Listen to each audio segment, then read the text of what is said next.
Bismillah ar-Rahman ar-Rahim. Welcome back. It is exactly 8:40 a.m. News and views right here on Salam Media. And next, we're going to be talking with postdoctoral research at the Humanities Graduate Centre at Wits University, Gwinyai Taruvinga. We're looking at the issue around the additional military drills in the vicinity of Taiwan. China has announced more military drills in the seas and airspace around Taiwan. This after the scheduled end of exercises launched in protest against US House Speaker Nancy Pelosi's visit to the self ruled island.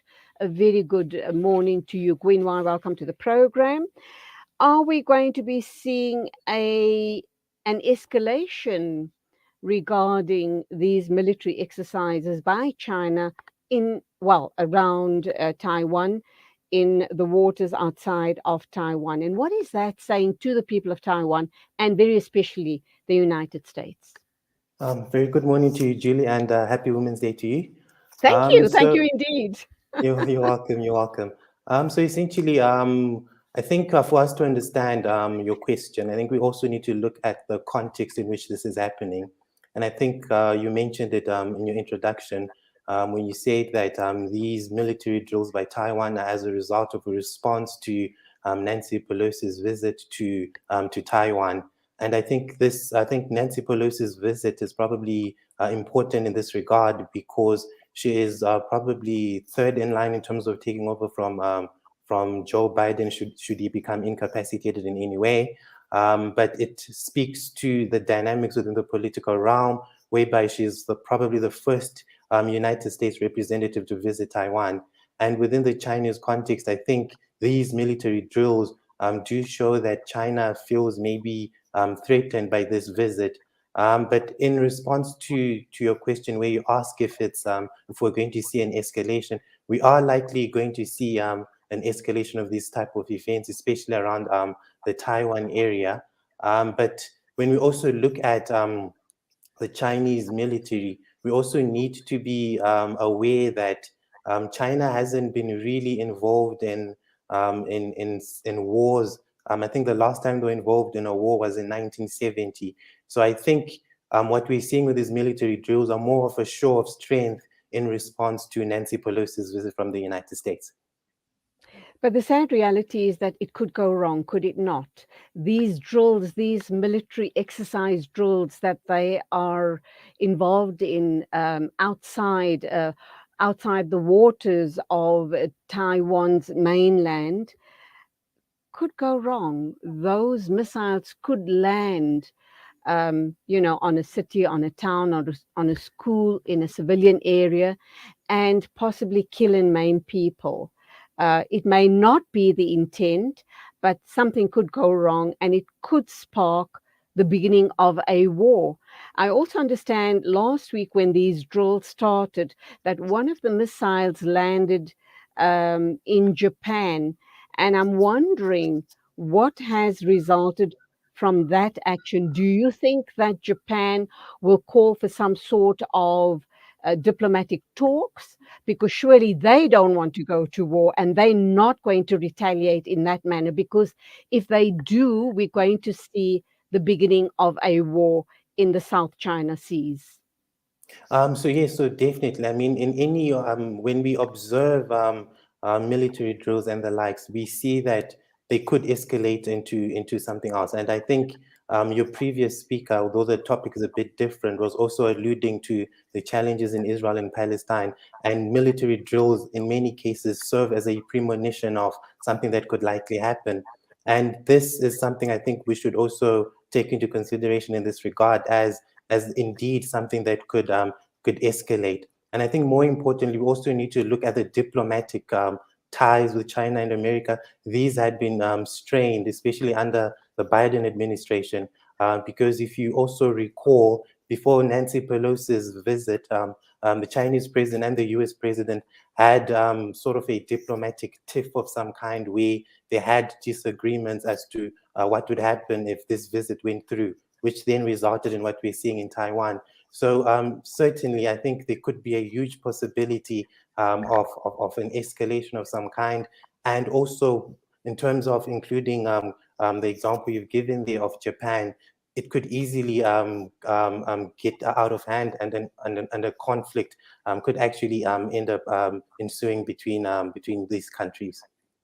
Okay, do you know at this point whether Japan has actually made any comments about that missile that was misdirected at their country? So I'm not aware of the comments that have been made by Japan, but like I said, it always goes back to the diplomatic ties and the diplomatic relations that these countries have in terms of addressing this issue. Do you believe that it was a wrong move on the part of the United States for Pelosi to have made that visit, knowing how displeased China was about it? And I also understand last week I spoke to another analyst who suggested that it was the right move simply because if she had backed down, China would have been, uh, you know, felt vindicated and felt that it was right on their part to insist that this visit does not take place.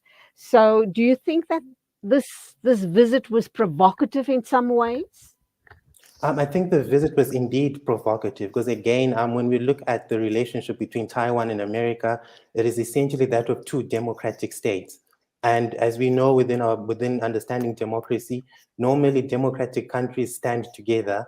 So Nancy Pelosi's visit, to a certain extent, can be viewed as America standing with Taiwan, and therefore that visit, I think, within the American perspective, was important that it had to go through because it would show solidarity with Taiwan, thus also cementing the diplomatic ties and also the importance of democracy. And as we all know, that America tends to view itself as the paragon of democracy on the international scale, on the international scene rather. And that is what we see with this particular visit. It sort of reaffirms that belief that America is the paragon of democracy in the world. And more importantly, it reaffirms the ties that America has with Taiwan, a fellow democratic country. So we need to ask the all important question: what is in it for America? Why was this visit so important? Is it only about diplomatic ties, or is it about the sale of arms to Taiwan? So I think definitely the sales of arms to Taiwan comes to play as an important aspect of this visit. But I think more importantly, we see this with obviously China's response as well as China's response in terms of the military drills. And we see that it's more, I think, of a show of strength from the American perspective to sort of show that they can basically go into what China views as its backyard and and progress this notion of democracy. But what I see from my perspective is that it is a show of strength from America as being a democratic country relating to another country which China views as one of its own territory. So in my perspective, I see it as a show of strength. And I see also China's response to this as also a show of strength to show that who is the powerful between the two countries.